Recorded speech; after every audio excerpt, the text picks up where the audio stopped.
और हमारे प्यारे मित्रों, हमारा नाम शानवी सिंह है। हम कक्षा 9वीं की छात्रा हैं। रामायण से राम मिले, गीता से मिला ज्ञान, भाग्य से हिंदू धर्म मिला और सौभाग्य से मिला हिंदुस्तान। सर्वप्रथम आप सभी को हमारी ओर से स्वतंत्रता दिवस की हार्दिक शुभकामनाएं। आज हमारे देश को स्वतंत्र हुए पूरे 80 वर्ष हो चुके हैं।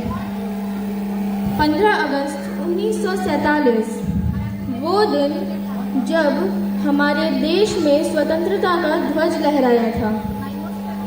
इसके लिए न जाने कितने वीर योद्धाओं ने, न जाने कितने स्वतंत्रता सेनानियों ने अपने प्राणों की आहुति दी।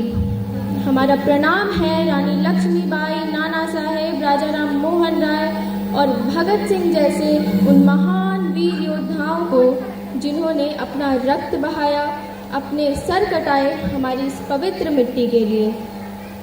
हमारा देश तो आज़ाद हो गया, पर क्या आप सभी को लगता है कि हमारे देश में रहने वाला हर एक व्यक्ति, हर एक नागरिक आज़ाद है?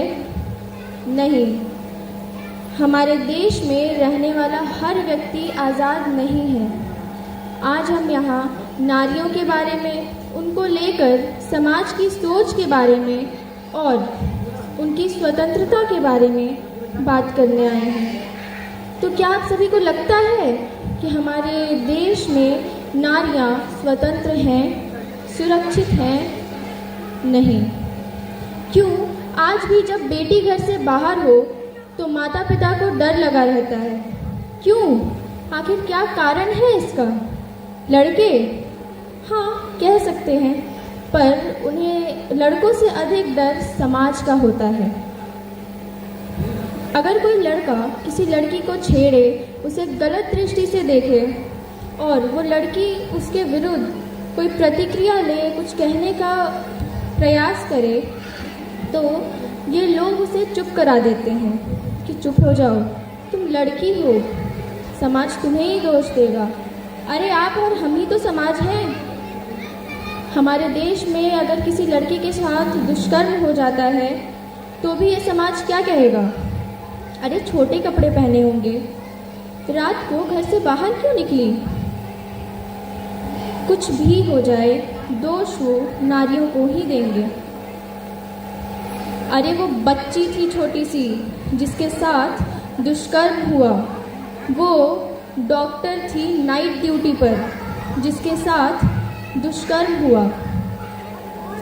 हमें बहुत निराशापूर्वक ये कहना पड़ रहा है कि आज भी हमारे देश में कुछ लोग ऐसे हैं जिन्हें लगता है कि नारियों को घर पर रहना चाहिए, उन्हें घर का काम करना चाहिए।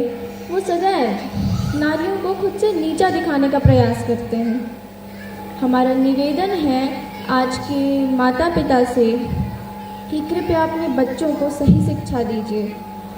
यदि बेटा है तो उसे नारियों का सम्मान करना सिखाइए, और यदि बेटी है तो उसे गोल रोटियां बनाने से पहले शस्त्र उठाना सिखाइए, क्योंकि राष्ट्र रक्षा, धर्म रक्षा, स्त्री रक्षा, गौ रक्षा और स्वरक्षा के लिए शास्त्र उठाना हमारा धर्म है और हमारा शास्त्र हमें सिखाता है। और लड़कियों, तुम डर कैसे जाती हो? तुम अबला नहीं हो, क्योंकि तुम नारी हो।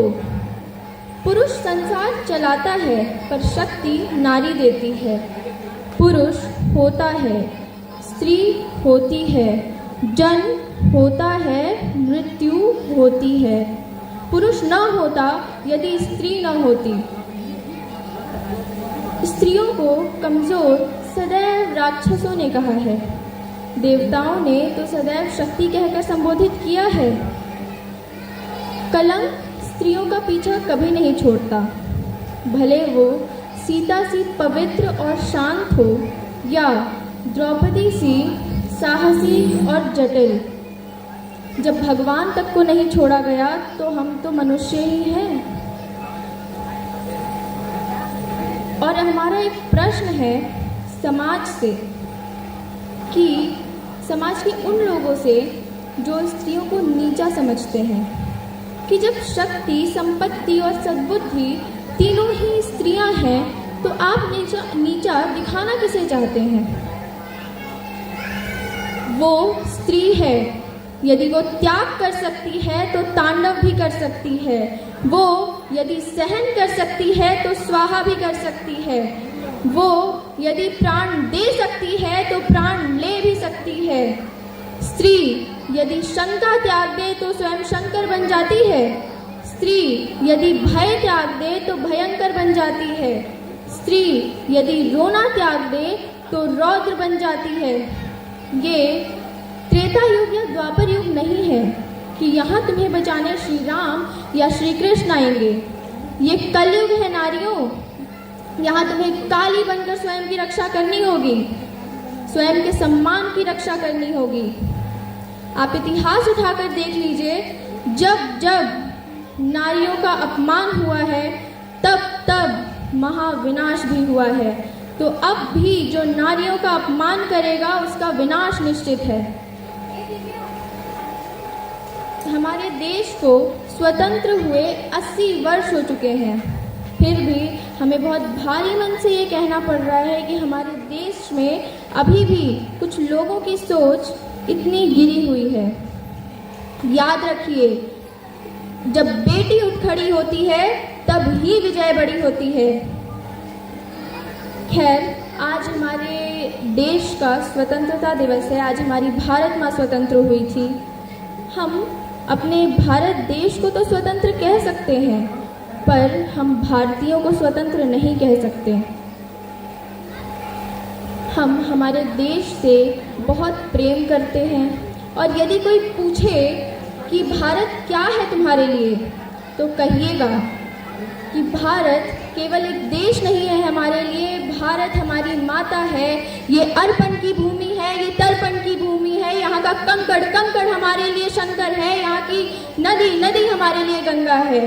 और देश से प्रेम केवल कहने के लिए नहीं होता कि यदि देश से है प्रेम तो हर पल ये कहना चाहिए, मैं रहूं या ना रहूं, भारत ये रहना चाहिए, भारत ये रहना चाहिए।